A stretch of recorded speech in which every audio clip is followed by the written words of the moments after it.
Alhamdulillahilladzi faddala syahr Ramadan bil qiyam wa siyam. Allahumma shalli wa sallim wa barik ala sayyidina Muhammad wa ala alihi wa sahbihi zawil judi wal karam. Qala Allah ta'ala fi kitabil karim, a'udzu billahi minasyaitonir rajim. Bismillahirrahmanirrahim. Wa idza lakum lailatus siyam ar-rafasu ila nisaikum kunna libasun lakum wa antum libasun lahunna. Ila. Wa qala Nabi sallallahu alaihi wasallam khamsun yufattirna as-sa'ima al-ribatu wan namimatu wal kazibu wan nadru bisyahwah wal yaminul kazibah. Sadaqallahu al-azim wa sadaqa Rasulullah bil karim wa nahnu ala zalika minasyahidin. Hadirin hadirat yang jamaah zuhur yang dirahmati Allah, sudah seyogianya dan sudah seharusnya selalu kita memanjatkan puji dan syukur kepada Allah Subhanahu wa taala yang mana oleh Allah sampai saat ini masih memberikan kepada kita kesehatan, sehingga dengan kekuatan yang diberikan oleh Allah ini kita telah dapat menjalankan sebuah ibadah yang sangat prima, yaitu puasa di bulan Ramadan. Mudah-mudahan dengan berpuasa ini ya kita menjadi terlatih baik perilaku maupun ketakwaan kita, sehingga ya umat Islam atau kita semua menjadi orang-orang yang bertakwa, yang dapat menjunjung tinggi perintah Allah dan dapat menjauhi larangannya. Salawat dan salam kita sanjung sajikan kepada Nabi besar Muhammad sallallahu alaihi wasallam, juga kepada al dan sahabat beliau sekalian, para tabi'in, para tabi'in, para ulama sekalian. Berkat perjuangan mereka lah, berkat dakwah-dakwah yang mereka lakukan, sehingga Islam jadi tersebar di permukaan bumi ini dan juga tersebar di tempat kita. Dan ini merupakan sebuah rahmat yang perlu kita syukuri, sehingga umat manusia bagi yang mengikutinya tidak akan tersesat hidup di alam dunia ini. Yang kami hormati Bapak Kepala Kantor Kementerian Agama Kota Sabah, yang kami hormati Bapak Kasubag Tata Usaha, ya Bapak-bapak para kasih, Bapak Kepala Madrasah atau yang wakilinya, juga Bapak-bapak pengawas, Ibu pengawas, juga penghormatan kami kepada ASN Pramubakti yang berbahagia. Judul kultum kita pada kesempatan ini yaitu Nikah Yes, Ramadan Sukses. Ini dua buah variabel yang bila kita uraikan nggak cukup waktu semuanya. Namun dua buah variabel ini dapat terangkum dalam sebuah sabda Nabi. Ya masyaallah syabab, man istata'a minkumul ba'ata falyatazawwaj. Wa innahu aghaddu lil basari wa ahsanu lil fati. Wa man lam yastati fa alaihi bisawmi fa innahu lahu wijad. Wahai generasi muda, siapa di antara kalian yang sudah mampu, hendaklah dia itu menikah. Karena dengan menikah itu lebih menjaga pandangan dan lebih menjaga kemaluan dan kehormatan. Dan siapa yang tidak sanggup, maka hendaklah dia itu berpuasa, karena berpuasa itu menjadi obat bagi dia. Jadi dalam hadis ini ada dua variabel utama terkait dengan tema pada hari ini, yaitu nikah dan puasa. Puasa dapat kita identikan dengan sebuah kewajiban yang dilaksanakan pada bulan Ramadan. Jadi dengan melaksanakan dua hal ini, insya Allah ya Ramadan kita juga akan sukses.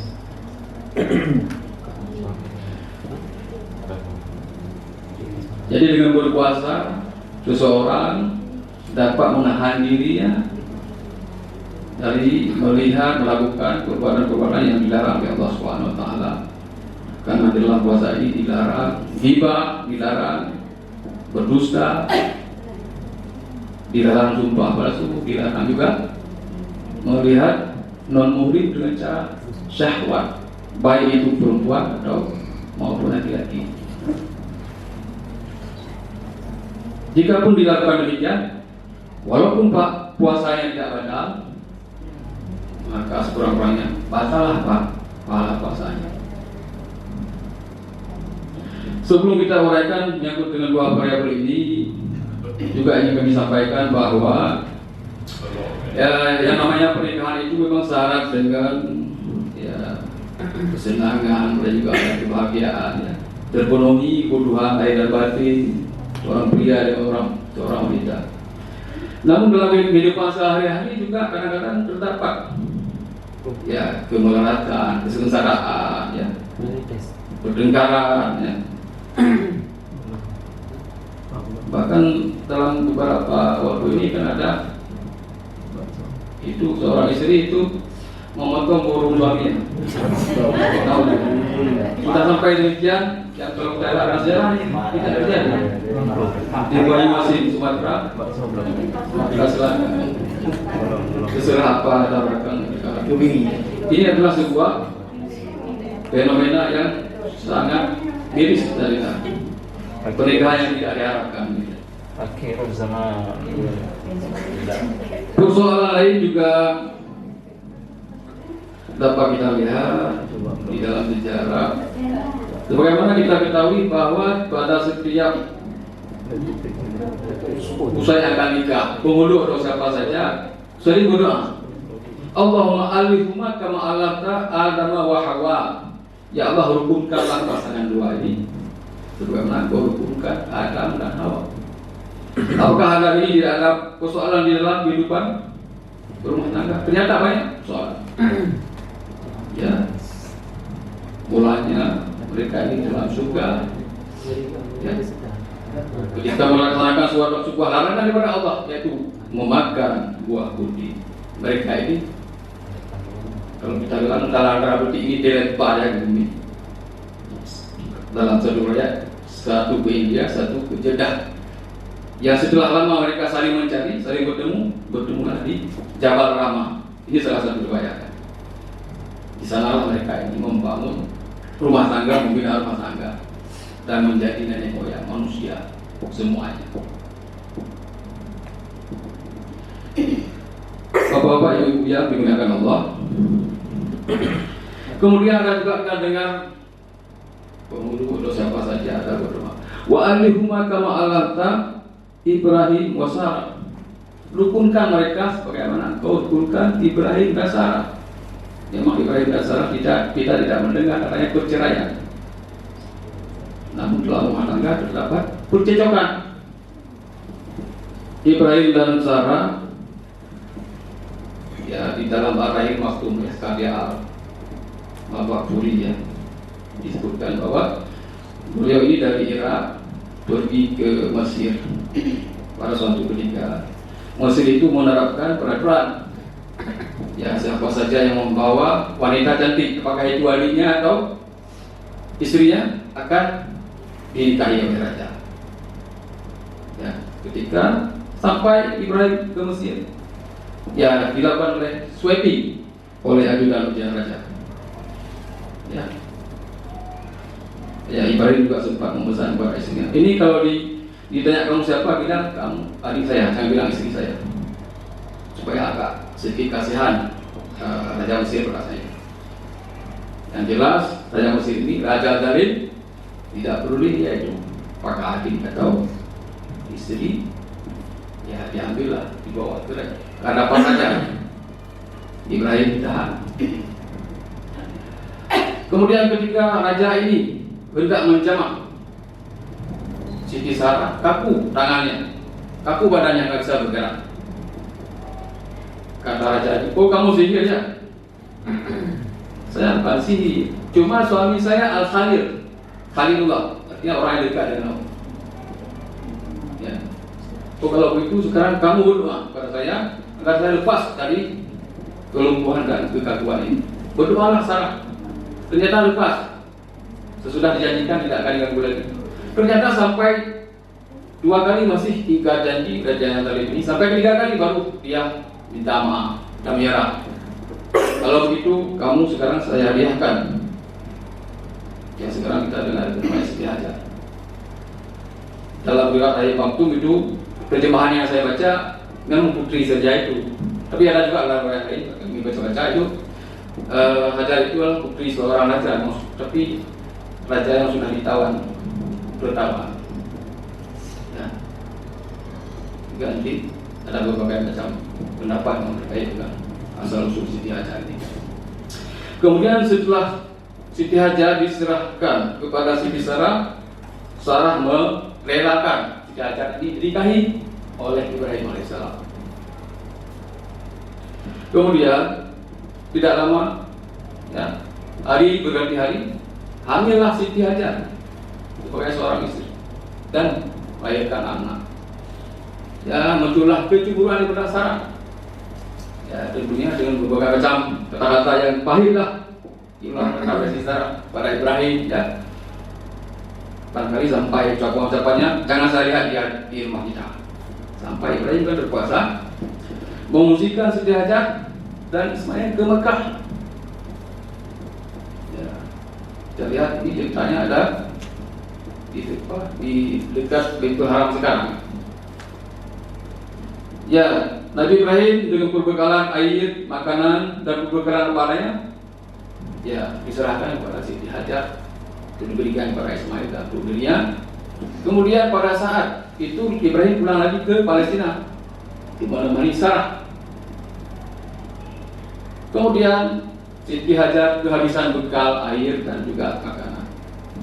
Pada saat itulah Hajar menjadi kesulitan sampai berlari-lari mencari minuman kemana-kemari. Sampai 7 kali dia berputar-putar antara Safah dan Marwah, baru dia temukan bahwa ada air. Ya, pas di ujung kaki Ismail terganjal mata air. Yang mata air itu sampai sekarang belum kering. Ini adalah takdir Allah SWT.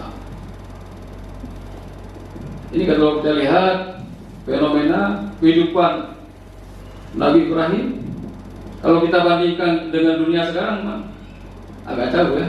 Kalau sekarang, kalau misalnya 1 tahun, 2 tahun, istri ditinggalkan oleh suami kan, langsung minta cerai ya. Tapi Ibrahim alaihissalam, ya, sampai belasan tahun meninggalkan Hajar di Makkah, nggak pernah Siti Hajar meminta fasakh kepada suaminya. Ya, belasan tahun baru dia balik ke Mekah. Pada saat itulah terjadi yang namanya peristiwa, adanya mimpi beliau kan, perintah Allah SWT mimpi putranya, dan kemudian itu diganti dengan kibas berkat kesalehan mereka semua di dalam taati perintah Allah SWT. Itu belasan tahun. Pada saat itu belum lahirnya Ishak. Itu menurut kitab Ar-Rahim maksudnya. Kemudian Ibrahim juga pulang lagi ke Palestina. Jadi dalam riwayat tersebut disebutkan Ibrahim dari Palestina ke Mekah, ya, sebanyak 4 kali. Jadi 2 kali ketika masih Hajar masih hidup. Kemudian perginya ketiga kali ketika Ismail sudah menikah dan Siti Hajar sudah meninggal dunia. Pada saat pulang ke Mekah, Ibrahim melihat di rumah tidak ada Ismail, yang ada istrinya, istri beliau. Dia tanya kepada istri Ismail, bagaimana kehidupan rumah tangga kalian? Dijawab, bahasa kita, ya rumah tangga kami agak melarat. Ayah, saya dia. Oh, kalau gitu nanti kalau pulang Ismail, ini palang rumah tolong diubah ya, tolong ubah. Kalau pintu rumah tolong diubah. Kemudian waktu pulang Ismail, Ibrahim juga pulang ke Palestina. Ya, istri memberitahu kepada Ismail, dimaknai oleh Ismail agar Ismail menceraikan istrinya tersebut dan diceraikan, dan kemudian Ismail kawin dengan anak seorang pimpinan kabilah Jurhum, ya, Saidah bin Matar namanya, binti Matar ya. Kemudian sudah mereka Ismail kawin dengan istri yang kedua.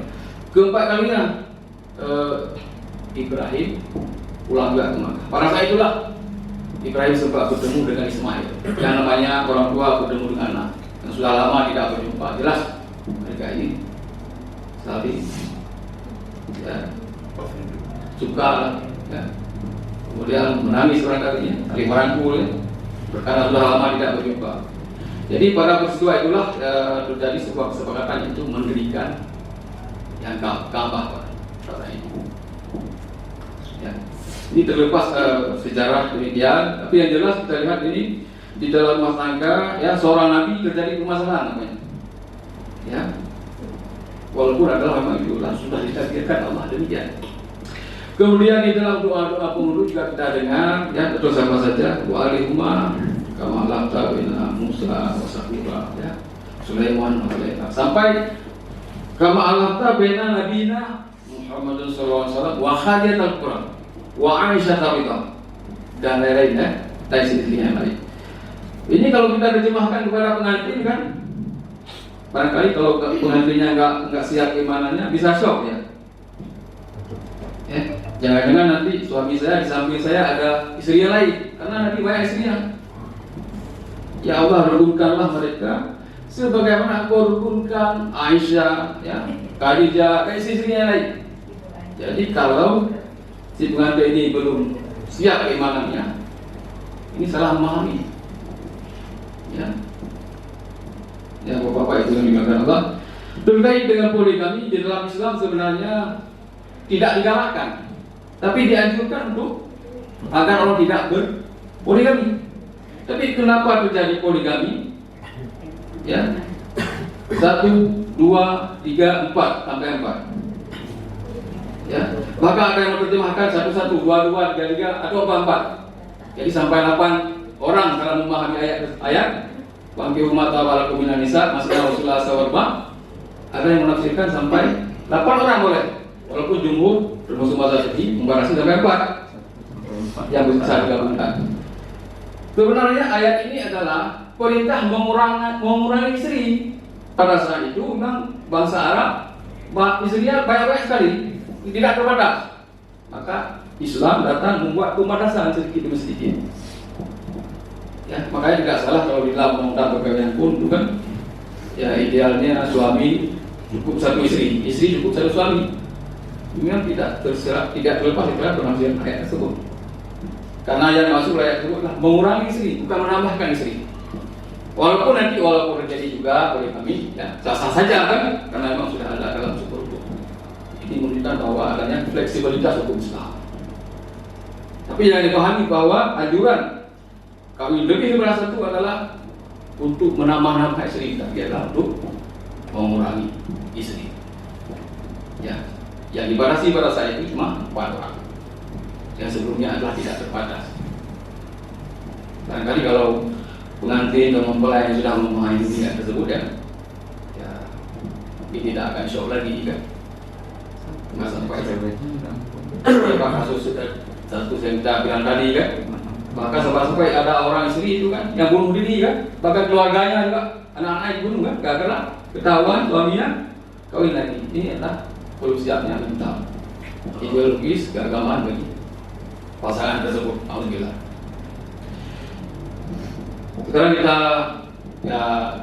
kupas sedikit dengan hal yang pokok, ya, yaitu apa yang disebut di dalam hadis tersebut, yang mana melalui puasa ini bukan hanya Allah SWT melarang umat Islam sekedar menahan makan dan minum, bahkan Nabi sendiri sudah bersabda, "Kam min sa'imin laisa lahu min siyamihi illa al-ju' wa atas."